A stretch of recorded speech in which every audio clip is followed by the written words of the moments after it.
বিসমিল্লাহির রহমানির রহিম। আসসালামু আলাইকুম ওয়া রাহমাতুল্লাহি ওয়া বারাকাতুহু। যেখান থেকে আমার লাইভটি দেখছেন, পথে প্রান্তরে প্রবাসে,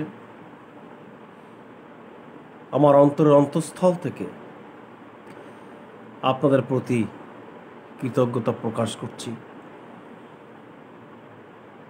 এবং আপনাদের সুস্বাস্থ্য কামনা করে আজকে আমি লাইভে এসেছি।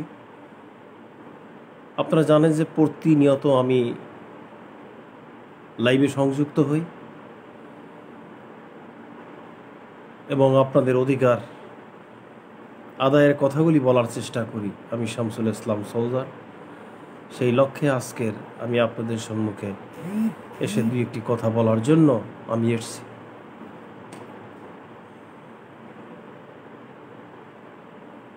যেখান থেকে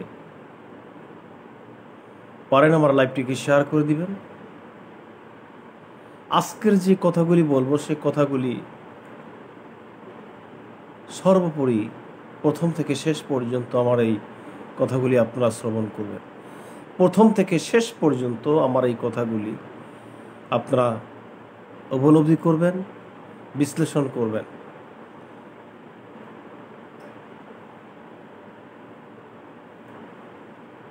প্রিয় দেশবাসী, আপনাদের সম্মুখে প্রধানমন্ত্রী আজকের জাতির উদ্দেশ্যে কিছু কথা বলেছেন।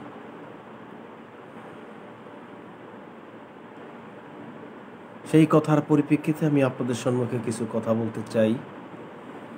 ব্যক্তিগতভাবে বর্তমান রাজনৈতিক শিষ্টাচার,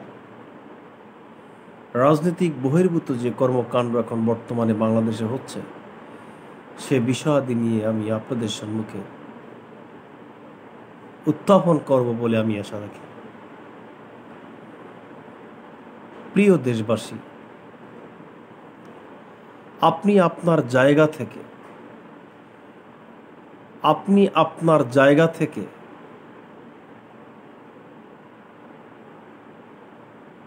সর্বোপরি ঠিক আছে। বাংলাদেশের প্রতিটি পরিবার, প্রতিটি মানুষ, প্রতিটি জনগণ আপনার পরিবারের প্রতি, আপনার ছেলের প্রতি যেভাবে আপনার টান, আমার কিন্তু সেই টানটা নাই। আজকের যে 6টি লোক কোটা বিরোধী আন্দোলন, কোটা সংস্কার নিয়ে যারা আত্মহুতি দিয়েছে, অর্থাৎ শহীদ হয়েছেন বীরের বেশে, তারা তো একটা পরিবার থেকে আসা। ঢাকা ইউনিভার্সিটিতে তারা শিক্ষার্থী ছিলেন। আবু সাইদ নামে যে ছেলেটি আজকের ওপেন বুক পেতে দিয়ে বলছে গুলি করো, কিন্তু অন্তত ওই অবস্থায় যে মুমর্ষ, যে বেদনাদায়ক, যে লাশ রক্তাক্ত রঞ্জিত যে দেখছি, এগুলি আসলে আপনি তো হাসছেন, আমার কথাগুলি আপনি ট্রোল করছেন, নিচ্ছেন না। কারণ আপনার ছেলে না, আর আপনার মেয়েও না, আপনার সংসারের কেউ না। আপনি তো ট্রোল করছেন, আমার কথা নিয়ে আপনি হাসছেন।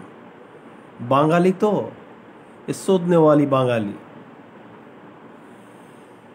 দেশবাসীকে বলতে চাই যে আপনার পরিবারের এরা কেউ না। যদি পরিবারের কেউ হতো তাহলে চোখের পানি যেই পরিবার থেকে আজকে এই নক্ষত্রগুলি হারিয়ে গেছে, তারা বোঝে যে কত বেদনা এবং কত মর্মাহত তারা। কিন্তু আমি উপলব্ধি করতে পারছি না, কারণ আপনার সন্তানও না, আর আমার কোনো সন্তানও না, আমার কোনো ভাইও না। আজকের যদি আমার সন্তানের এইরকম হইতো, আজকের যদি আপনার বোন এইরকম হইতো, তাহলে আপনার কেমন লাগতো? তাহলে এভাবে হচ্ছে কেন? মরছে কেন? শিক্ষার্থীরা জীবন দিচ্ছে কেন? একটি প্রশ্ন। যে আন্দোলনটি বাংলাদেশে এখন বর্তমানে হচ্ছে, কোটা সংস্কার নিয়ে যে আন্দোলন হচ্ছে, এটা যৌক্তিক।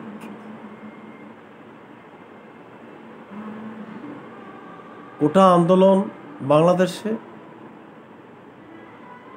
মুক্তিযোদ্ধাদেরকে স্যালুট করি। প্রধানমন্ত্রী উনি বলেছেন যে মুক্তিযোদ্ধা ঠিক আছে, বাংলাদেশ যারা স্বাধীন করেছে, সার্বভৌম রাষ্ট্র আমাদেরকে উপহার দিয়েছে, তাদেরকে স্যালুট করি। কিন্তু দেখা যাচ্ছে যে আজকের ভুয়া মুক্তিযোদ্ধা, তারাও কোঠা পাচ্ছে। যারা বড় বড় কথা বলছে তার পাশে রাজাকার বসা, যারা বিরোধীতে আছে তাদের পাশে রাজাকার বসা। তাহলে কি এই পরিবারতন্ত্রের, এই মন্ত্রের ভিতরে আমাদের জীবনটাকে শেষ করে দিয়ে আজকের মতো অবস্থায় আমরা সেই তাদের অত্যাচারে অতিষ্ঠ হয়ে, উৎপীড়ন হয়ে জীবন যাপন করছি আমরা? এর থেকে আমাদের বেরিয়ে আসতে হবে। কারণ এই পরিবারতন্ত্র দিয়ে বাংলাদেশ চলবে না। আমি কার পক্ষে কথা বলবো? কোঠা আন্দোলন হচ্ছে, এটা ছাত্রীদের আন্দোলন, যৌক্তিক। কিন্তু সেখানে তো পুলিশ বাহিনী দিয়ে গুলি চালানো এবং তাদেরকে রক্তাক্ত করার কোনো প্রয়োজন আছে বলে আমি মনে করি না। তবে হ্যাঁ, এই যে রায় প্রধানমন্ত্রী 18 সালে, আপনারা জানেন যে আমি কথাগুলি বলছি কারণ নাগরিক হিসেবে আমার দায়িত্ব নিয়ে। আমার ভাই মরছে, আমি কথা বলতে পারবো না। আপনি বলবেন, আপনি সত্য মিথ্যা উত্থাপন করবেন, আপনি আপনার জায়গা থেকে আপনি কথা বলবেন। আজকের সারা বাংলাদেশে প্রত্যেকটি জায়গায় কি হচ্ছে আপনারা দেখেন। আপনি বগুড়ার কথা লক্ষ্য করেন, আওয়ামী লীগ অফিস ভাঙচুর এবং আওয়ামী লীগ আবার বিএনপির অফিস ভাঙচুর। সাধারণ মানুষ, রিক্সাওয়ালা, অটোওয়ালা, তারা কিন্তু ঠিক মতো তারা জীবিকা নির্বাহ করতে পারছে না। বগুড়ার কথা বলছি। প্রতিনিয়ত রাজনৈতিক কেন্দ্রে সর্বোপরি আমরা সেভাবে কিন্তু আজকের অবস্থায় আছি। সারা বাংলাদেশের টেকনাফ থেকে তেতুলিয়া আজকের শিক্ষার্থীরা যেইভাবে ঝাঁপিয়ে পড়ছে, কিন্তু কিছু কিছু দল মনে করছে যে আজকের এদের সামনে দিয়ে তারা মসনদে বসার বোধহয় একটা চিন্তা ভাবনা করছে। এটা কিন্তু আওয়ামী লীগ আলারা বলছে, আমি কিন্তু কিচ্ছু বলি না। এবং প্রতিটি জায়গায় বর্তমান পরিবেশ পরিস্থিতিতে বর্তমানে দেশের মানুষ এখন বর্তমানে খুবই পরিবেশ পরিস্থিতিতে আমরা সর্বোপরি দুঃখ প্রকাশ করা ছাড়া আমাদের কিছু আছে বলে আমি মনে করি না। আমার মামাতো ভাই, আপন মামাতো ভাই জয়েন করছে আনসার, ওর জন্য দোয়া করব। প্রিয় দেশবাসী, এগিয়ে আসতে হবে। আজকের এই পরিবারতন্ত্রকে রোধ করতে হবে। দেশ আপনি পরিচালনা করতে হবে আপনার, সেই সময় এসেছে। কারণ কেউ চাচ্ছে না আজকের এই পরিবারতন্ত্র।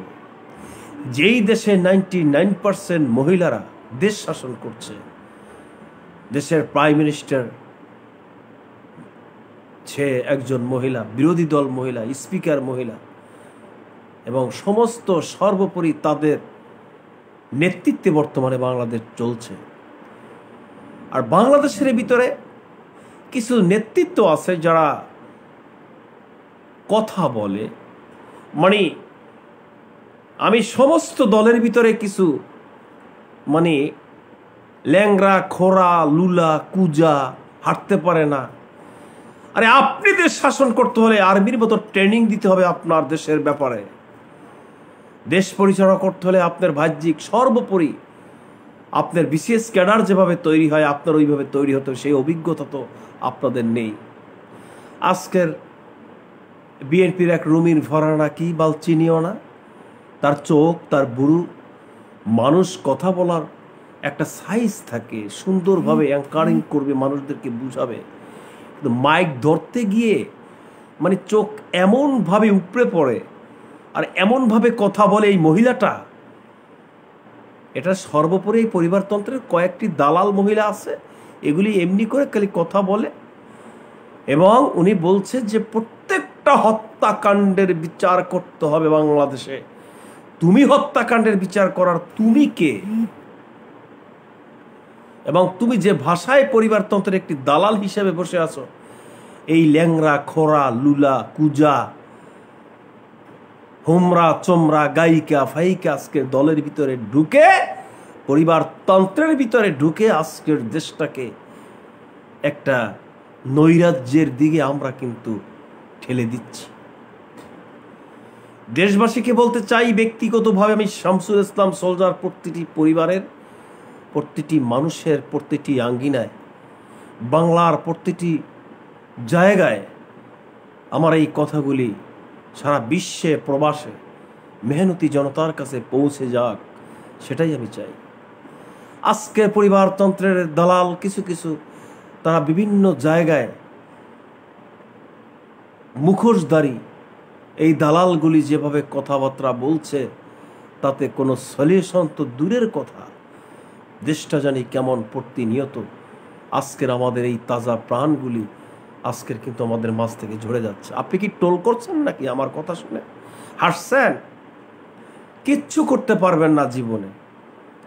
দেশের ব্যাপারে আজকের এগিয়ে আসতে হবে আমাদের, কথাগুলি ভালোভাবে আপনার নিতে হবে। মানুষ মারা যাচ্ছে, আপনি এখনো টোল করছেন, হাসছেন। দিবালোকে প্রত্যক্ষ ঢাকা ইউনিভার্সিটি ক্যাম্পাসের ভিতরে ছেলেটি আহাজারি করছে, গুলি দাও, কোটা আন্দোলন করতে আসছি, মরতে চাই, গুলি দাও। প্রশাসন কি করছে আমি জানি না। প্রশাসন তো আসলে নিশ্চুপ, তারা যে দল ক্ষমতায় আসে তাদের কথা শুনতে বাধ্য, তারা তো চাকরি করে, গুলিও করে, চোখের পানিও ফেলে, উপায় নেই, চাকরি করতে হবে, কারণ এই পয়সা দিয়ে তার রুজি চলে। ভাইগনা জয়েন করছে সাইদুল ইসলাম, ধন্যবাদ। এবং ভাই অনেক member, Nilufa member, welcome. Nilufa আপা বোধহয় জয়েন করছে, ওয়েলকাম। সবাই যে যেখান থেকে পারেন আমার এই কথাগুলি আপনারা বিশ্লেষণ করবেন এবং এই কথাগুলি আপনারা ভালোভাবে নেবেন। তো তাজা রক্তগুলি আজকে ঢাকা ইউনিভার্সিটি ক্যাম্পাসের ভিতরে আহাজারি করছে। আবু সাইদ, গুলি দাও। দলমত নির্বিশেষে আজকের এই পরিবারতন্ত্রের যারা বর্তমানে আছে তারা হা করে তাকিয়ে দেখছে, মানুষ গুলি করছে আর ফেসবুক পেজে সেটা উঠাচ্ছে, আর মানুষ, সারা পৃথিবীর মানুষ দেখছে। এর চাইতে বর্বরতা, এর চাইতে খারাপ, এর চাইতে জঘন্য আর কিছু থাকতে পারে? আর আপনি আমার কথাগুলি টোল করছেন, আপনি আমার কথাগুলি আপনি টোল করছেন এখনো। আপনার পরিবার থেকে যদি এই আবু সাইদ যেত তাহলে আপনার কেমন লাগতো? আপনি বিবেকের কাছে প্রশ্ন করেন না ভাই? আমরা বাংলাদেশের একটি বাঙালি জাতি, এ দেশ একটি সুন্দর মানচিত্র মুক্তিযোদ্ধারা নিয়ে এসছে, কিন্তু দেশের ভিতরে আজকের কি হচ্ছে এগুলি তো শিখছে তরুণরা, কচি কচি ছেলে মেয়েরা আজকের এগুলি শিখছে আমাদের কাছ থেকে। আজকের এই আন্দোলনটা হচ্ছে, অনেকেই আমরা জানি না এটা কোটা আন্দোলন। এমডি আপন জয়েন করছে, অসংখ্য ধন্যবাদ আজম ভাই জয়েন করার জন্য। আজকের কোটা আন্দোলন হচ্ছে বাংলাদেশে মুক্তিযোদ্ধাদের একটি কোটা। প্রধানমন্ত্রী বলছে যে মুক্তিযোদ্ধাদের জন্য একটি কোটা থাকবে। 18 সালে উনিই বলেছিলেন সংসদে, আপনারা দেখবেন অনলাইনে ভাইরাল এই কথাটি, যে ছাত্ররা যদি কোনো কোটা না চায়, মেধাভিত্তিক, দরকার নেই, কোনো প্রয়োজন নেই। কিন্তু আদালত এগুলি সমস্ত সবকিছু নিয়ন্ত্রণাধীন। এখন এত বিষয়ে আদালত যদি এখন বর্তমানে একটা রায় দেয়, উনি আবার এটাও বলেছে যে ঠিক আছে, এটাকে আমি দেখছি, কতটুকু দেখবে আমি জানি না, কারণ উনি সকালে বলে এক কথা, বিকেলে বলে আর এক কথা। উনি একথাও বলেছিলেন যে 10 টাকা কেজি চাউলের দর আমি বাংলাদেশে আমি সবাইকে খাওয়াবো, ঘরে ঘরে একটা চাকরি, সেটা তো আপনি জানেন ভালো করে।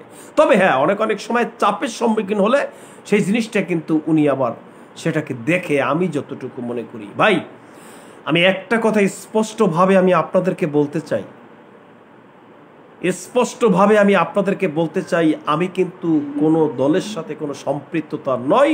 কারণ আমি আমার দল করি এবং আমি আমার কথা বলি এবং আমার অধিকারের কথাগুলি, আমি আপনাদের অধিকার এর কথাগুলি আমি কিন্তু আপনাদের সম্মুখে উত্থাপন করার চেষ্টা করি। আমি শামসুল ইসলাম সুলতান। আমি কোনো পরিবারতন্ত্রের দালাল নই। তবে হ্যাঁ, আওয়ামী লীগ, জাতীয় পার্টি, বিএনপির ভিতরে কিছু ভালো মানুষ আছে। যেমন আমাদের এলাকায় কিছু কিছু লোক আছে, তারা আওয়ামী লীগ করে বা বিএনপি করে, জাতীয় পার্টি করে, তাদের পক্ষে থেকে আমি দু একটি কথা বলার চেষ্টা করি। সে অন্তত ভালো মানুষ। আওয়ামী লীগ করুক, বিএনপি করুক, দু একটি লোক ভালো লোক আছে এবং তাদের পক্ষে কথা বলি। তাই বলে এই পরিবারতন্ত্রের গোলামি আমি কিন্তু করি না, কখনই করি না, করব না। কারণ এরা কিচ্ছু দিতে পারবে না আমাকে। খামাখা এদের পা চাটা গোলাম হয়ে এই পৃথিবীতে বাস করে আমার কোনো প্রয়োজন আছে বলে আমি মনে করি না। তবে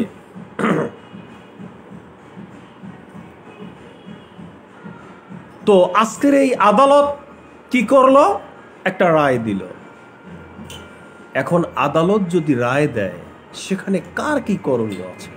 তাহলে প্রত্যেকটা ব্যাপারে আদালতের রায়ের ব্যাপারে কি প্রধানমন্ত্রীর কাছে জিজ্ঞেস করে কি রায় দেয়?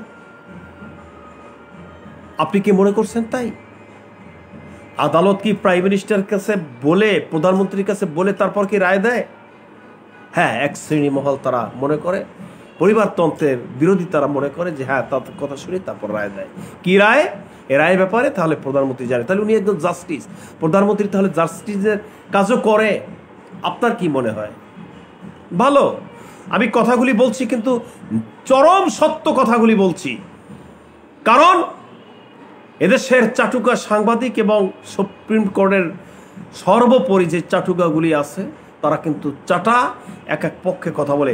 আমার প্রত্যেকটা কথার ব্যাপারে আপনি কিন্তু কোনো পরিবারতন্ত্রের কোনো ছোঁয়া কিন্তু পাবেন না। কথাগুলি শোনেন, আমি আপনাদেরকে বলছি, কথাগুলি শোনেন প্লিজ। তো আমি যে কথা বলছি যে আজকের এই আদালতের বিষয়ে, তাহলে সুপ্রিম কোর্টের বিচারপতি কি শেখ হাসিনা প্রধানমন্ত্রী? তাই যদি হয় তাহলে কিছু মহল জানে, যিনি জানে রায়। আজকের এই রায়টাকে নিয়েই কিন্তু আমাদের এই কোটা আন্দোলনে, আজকের কোটা সংস্কার আন্দোলনে কিন্তু লোক, আজকের কিন্তু এই ছাত্রগুলি কিন্তু তারা শহীদ হয়েছে। রংপুরের একটি ছেলে আবু সাইদ শহীদ হয়েছে। 7টি ছেলে বাংলাদেশের বিভিন্ন প্রান্ত থেকে তারা কিন্তু শহীদ হয়েছে। ইন্না লিল্লাহি ওয়া ইন্না ইলাইহি রাজিউন। আপনি কি জানেন, আমার শরীরে চিমটি দিলে আমার যে ব্যথা, এটা আপনি তো অনুভব করবেন না। আপনার শরীরে চিমটি কাটলে যে আপনার শরীরে যে ব্যথা, সেটা আপনি অনুভব করবেন। আপনার এখনো লাগতেছে না, লাগবে না। আজকের এই গার্জিয়ানগুলির, এই ছেলের গার্জিয়ানগুলি যেভাবে চোখের পানি ঝরাচ্ছে, প্রাকৃতিক বুদ্ধিজীবী, রাজনীতিবিদ, কতগুলি লোক আজকের এই পরিবারতন্ত্রের ভিতরে যারা বড় বড় কথা বলে, আওয়ামী লীগের, বিএনপির, জাতীয় পার্টির, জামাত, সমস্ত এই পরিবারকে সান্ত্বনা দিছে, ঢাকা থেকে টিম গেছে। এইরকম আমাকে দেখান তো। না, কখনোই যাবে না। কারণ মসনদে বসার জন্য হাজার হাজার লক্ষ লক্ষ ছেলেরা যদি মরেও যায়, দল হোক বিরোধী দল হোক, কিন্তু তাদের কিন্তু কিছু যায় আর আসে না। তাহলে আপনার কি করতে হবে? আপনার প্রস্তুতি নিতে হবে যে পরিবারতন্ত্রকে রোধ করার। ঘৃণা করতে হবে মনে মনে, কিছু করতে পারবেন না কিন্তু ঘৃণা করবেন। এই দুই পরিবারতন্ত্র, আওয়ামী লীগ আর বিএনপি, এই দুইটাকে ঘৃণা করবেন মনে মনে। আর এই দুই দলের যে দালালগুলি আছে না, আশেপাশে বিভিন্ন রকমের দালালগুলি আছে। যেমন আমাদের এলাকায় আছে একটা বিগ লিডার আমির হোসেন আমু, ওটা একটা মস্ত বড় দালাল।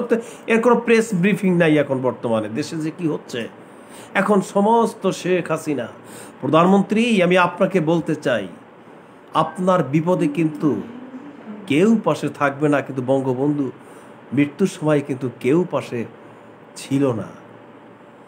আর আপনি যেই জিনিস, যেই লোকগুলাকে হোমরা চোমরা, কানা, লুলা, বদির, অন্ধ, হাঁটতে পারে না, এইগুলি নিয়ে যেভাবে দেশ পরিচালনা করছেন, কিন্তু দেখেন আপনার পক্ষে যারা এই আওয়ামী লীগ থেকে কোটি কোটি টাকা ইনকাম করেছে, আওয়ামী লীগের পক্ষে থেকে বর্ষিয়ার নেতা হয়েছে আমির হোসেন আবুর মতো লোকেরা, এই রকমের তারা কিন্তু আপনার পক্ষে কোনো প্রেস ব্রিফিং এবং দেশকে কিভাবে সামনের দিকে নিয়ে যায় এবং আপনার এই সমস্যায় কিন্তু তারা কিন্তু কখনোই আসবে বলে আমি মনে করি না।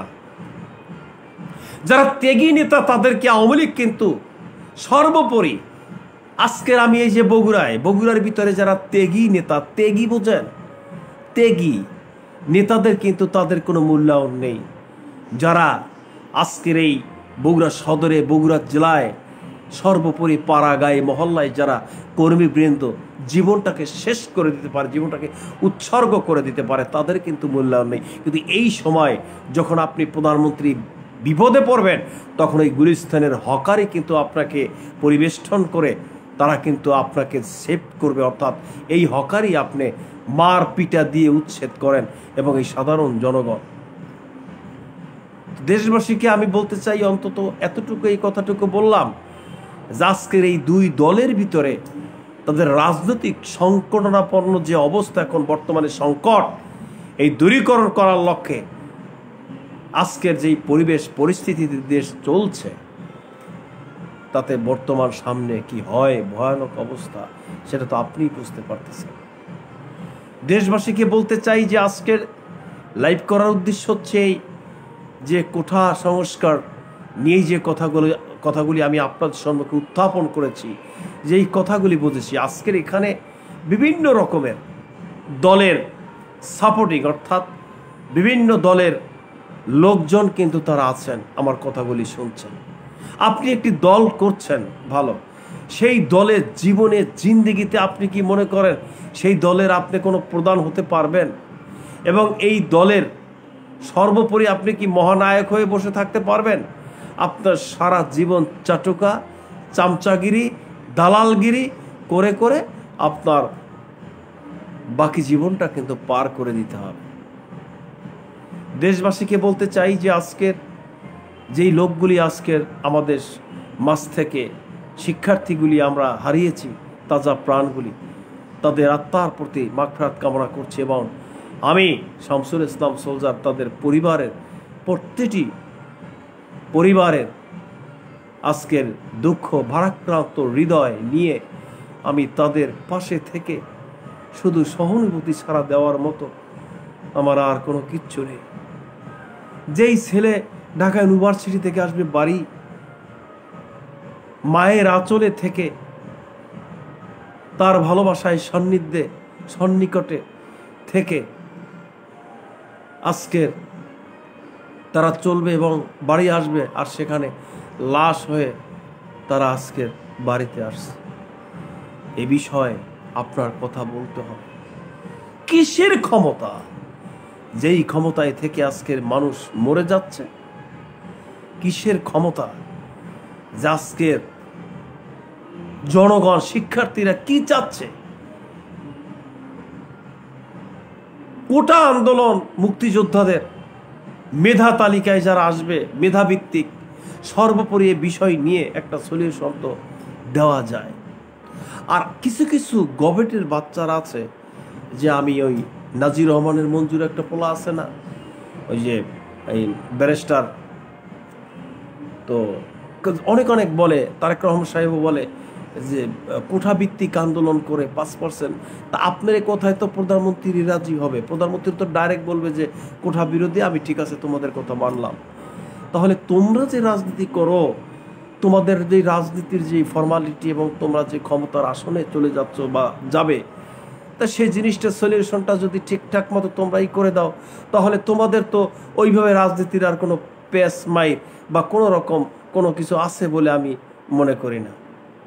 আন্দালিব রহমান পার্থনী বলেছেন এবং রমিন ফরহানা, দেখবেন না ওই যে বিএনপির মধ্যে একটা আছে বড় বড় ঠোঁট চোখ, না আছে কোনো গ্লামার, না আছে কোনো কথার এক্সপ্রেশন, না আছে কোনো কথার ফুলঝুরি, না আছে কানা খোরা লুলা বদি রন্দ, সমস্ত সবগুলি এই পরিবারতন্ত্রের চতুর্পাশে থেকে যে যেমনে পারছে খালি সেইভাবে জাতির উদ্দেশ্যে কথা বলছে, যেমনে খুশি তেমনে, মানে ওই পুতুল শ্বাস।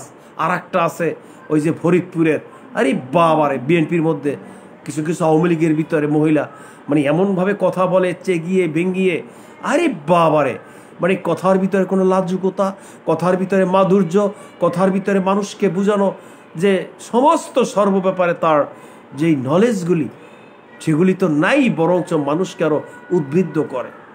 প্রত্যেকটার বিচার নেওয়া হবে এবং এই বাংলাদেশকে যারা নৈরাজ্য করেছে তাদেরকে দেখিয়ে তুমি মুরুবিন ফারহানা তুমি কি দেখাইবা, কি করতে পারছো এই গভর্নমেন্টের? লজ্জা লাগা উচিত।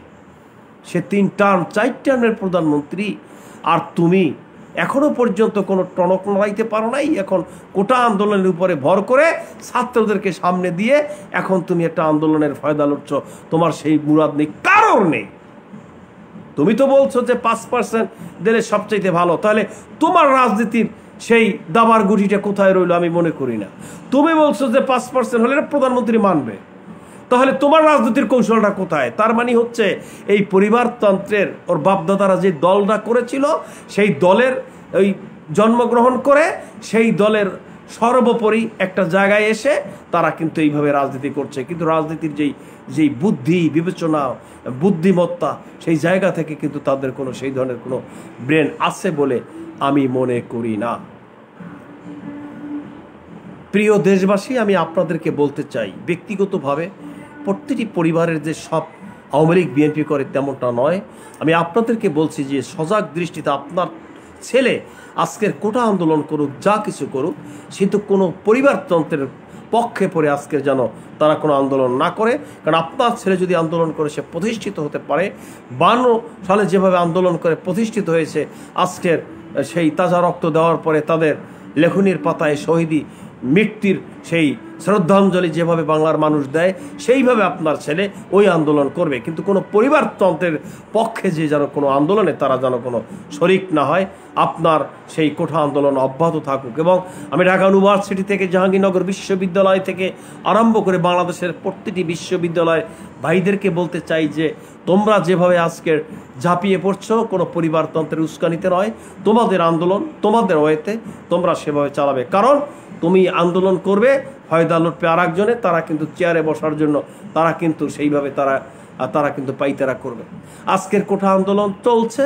কোঠা আন্দোলনের সর্বোপরি বাংলাদেশের সেইভাবে কোঠা আন্দোলন ভিত্তিক সর্বোপরি সামনের দিকে ঝাঁপিয়ে পড়ে আজকের এই আন্দোলনটাকে যদি সেইভাবে সাকসেস করা হয়, সেটা কোনো পরিবারতন্ত্রের কোনো সাকসেস হবে না, সেটা হলে তোমাদের হবে। এবং তোমাদের সমন্বয়ে আমরা আজকের গার্জিয়ান সম্মতি দিয়ে সর্বোপরি সামনের দিকে এগিয়ে যাওয়ার লক্ষ্যে এবং সুন্দর একটি জায়গায় এসে আমাদের কিন্তু সেভাবে কিন্তু একটি জায়গায় স্পেস আমাদের কিন্তু তৈরি করতে হবে। এবং সামাজিক দৃষ্টিতে এবং সামাজিক দৃষ্টিকোণ হিসেবে আজকের এই আন্দোলনটাকে ফলপ্রসূ হোক, সেই লক্ষ্যে আজকের আমি লাইভে এসেছি। দেশবাসীকে বলতে চাই যে আপনি কোন দল করেন এবং আপনি কালাম সন ওয়েলকাম জয়েন করার জন্য যে যেখান থেকে পারেন জয়েন করবেন। MD Azad welcome.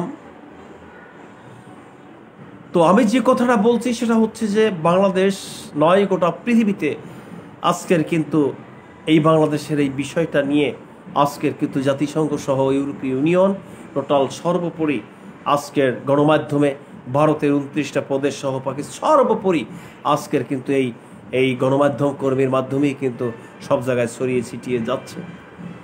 মানুষ ধিক্কার করছে যে বাংলাদেশে আজকের কোঠা বিরোধী আন্দোলন করতে যে আজকের তাজা রক্ত আজকের রাজপথে তারা কিন্তু জীবন দিচ্ছে। এ ব্যাপারে আপনার কিন্তু মুখ খুলতে হবে, বসে থাকলে চলবে না। গভর্নমেন্ট কিভাবে কাজ করতেছে, বিরোধী দল কি করতেছে, আপনার পয়সা দিয়ে আজকের এই চাটুকারা আজকের যেভাবে চাটছে দেশ, এই ব্যাপারে কিন্তু আপনার সোচ্চার ভূমিকা পালন করতে হবে আমি মনে করি। দেশবাসীকে বলতে চাই যে আসুন, আজকের আমি শামসুল ইসলাম সোলজার আমার হাত শক্তিশালী করার লক্ষ্যে আপনার পাশে দাঁড়িয়ে আপনার অধিকার আদায়ের লক্ষ্যে আমি কিন্তু সেভাবে কথা বলার চেষ্টা করি সর্বাঙ্গিকভাবে। এতটুকু একটি মানচিত্র বাংলাদেশ, এবং এই মানচিত্রের ভিতরে সর্বোপরি কেউ বলছে ডিজিটাল স্মার্ট, এগুলি হচ্ছে ওই মানে একটু রং ঢঙের কথা আর কি। স্মার্ট, ডাবল স্মার্ট, আরেকজন বলছে যে বাংলাদেশের ডাবল স্মার্ট করবে এবং বাংলাদেশ সামনে দিকে এগিয়ে যাবে। ভালো, এগিয়ে যাবে, কিভাবে যাচ্ছে? সর্বোপরি বিষয় নিয়ে আমাদের কিন্তু মুখ খুলতে হবে। এবং আপনারা জানেন যে সাধারণ মানুষ, আপনারা প্রত্যেকটি পরিবারকে আমি বলতে চাই যে আজকের চাল ডাল এবং তরি তরকারি পেঁয়াজ সর্বোপরি আজকের জ্বালানি খেতে যেইভাবে অকটেন ডিজেল পেট্রোল সর্বোপরি দামের দিক থেকে আমরা যদি দেখি যে আমরা কতটুকু স্বস্তিতে কতটুকু শান্তিতে আমাদের দিন যাপন হচ্ছে, সেই বিষয় নিয়ে আপনার কিন্তু কথা বলতে হবে। প্রিয় দেশবাসী, আমার এই কথাগুলি ট্রোল করবেন না এবং এই কথাগুলি হাসবেন না এবং এই কথাগুলি নিয়ে আপনারা সেইভাবে কোনো রকম কোনো কিছু করবেন না, কারণ এই কথাগুলি আপনার এবং এই কথাগুলি এদেশের মানুষের, এবং আপনি এই দেশকে এদেশের সরকারকে ট্যাক্স দিচ্ছেন, ভ্যাট দিচ্ছেন, সর্বোপরি আপনার কথা কিন্তু বলতেই হবে, কারণ আপনার ছেলে ঢাকা ইউনিভার্সিটিতে পড়ে এবং কলেজ ইউনিভার্সিটিতে আছে। আজকের আন্দোলনে তারা কিন্তু শরিক হচ্ছে এবং মেয়েরা শিক্ষার্থী এবং যারা বর্তমানে আজকের এই আন্দোলনে জীবন দিচ্ছে, সেই লক্ষ্যে আপনাদের কিন্তু কথা বলতে হবে। এবং আপনারা আসুন সবাই মিলে সম্মিলিতভাবে আজকের এই বিষয়টা একটা সলিউশন হোক, আমি সেটাই বর্তমানে চাই। কারণ প্রধানমন্ত্রী ইচ্ছা করলে উনি কিন্তু সলিউশনটা ওনার হাতে। উনি যদি বলে যে না ঠিক আছে কোটা আন্দোলন হবে না, এবং এই রায় উনি বলছেন যে রায় যেহেতু 2 সপ্তাহ 4 সপ্তাহ পরে একটা রায় হবে এবং এই রায়ে কি আসে সেই পরিপ্রেক্ষিতে আমরা সে অপেক্ষায় আছি। এবং এই ধরনের যদি আমরা কোন দল ঢাকা ইউনিভার্সিটিতে যদি দেখি বা আপনার ছেলেরা যদি এইভাবে আজকে তাজা রক্তগুলি যেভাবে ঝরিয়ে যাচ্ছে হারিয়ে যাচ্ছে, যেটা আমাদের কাম্য নয়, আমরা সেইভাবে আজকের লক্ষ্য বস্তু কোটা আন্দোলন সর্বোপরি আপনার ছেলে আপনার হেফাজতে থাকবে এবং সর্বোপরি বাংলাদেশে ইউনিভার্সিটিতে আপনার ছেলে আছে এবং আজকের তার প্রতি আপনার খেয়াল নেন এবং আন্দোলনরত সামাজিক দৃষ্টিতে আন্দোলন তারা করবে, কোনো গ্যাঞ্জাম এবং ফ্যাসাদ সৃষ্টি করে আপনার ছেলে পৃথিবী থেকে হারিয়ে যাক, এটা আমরা চাই না।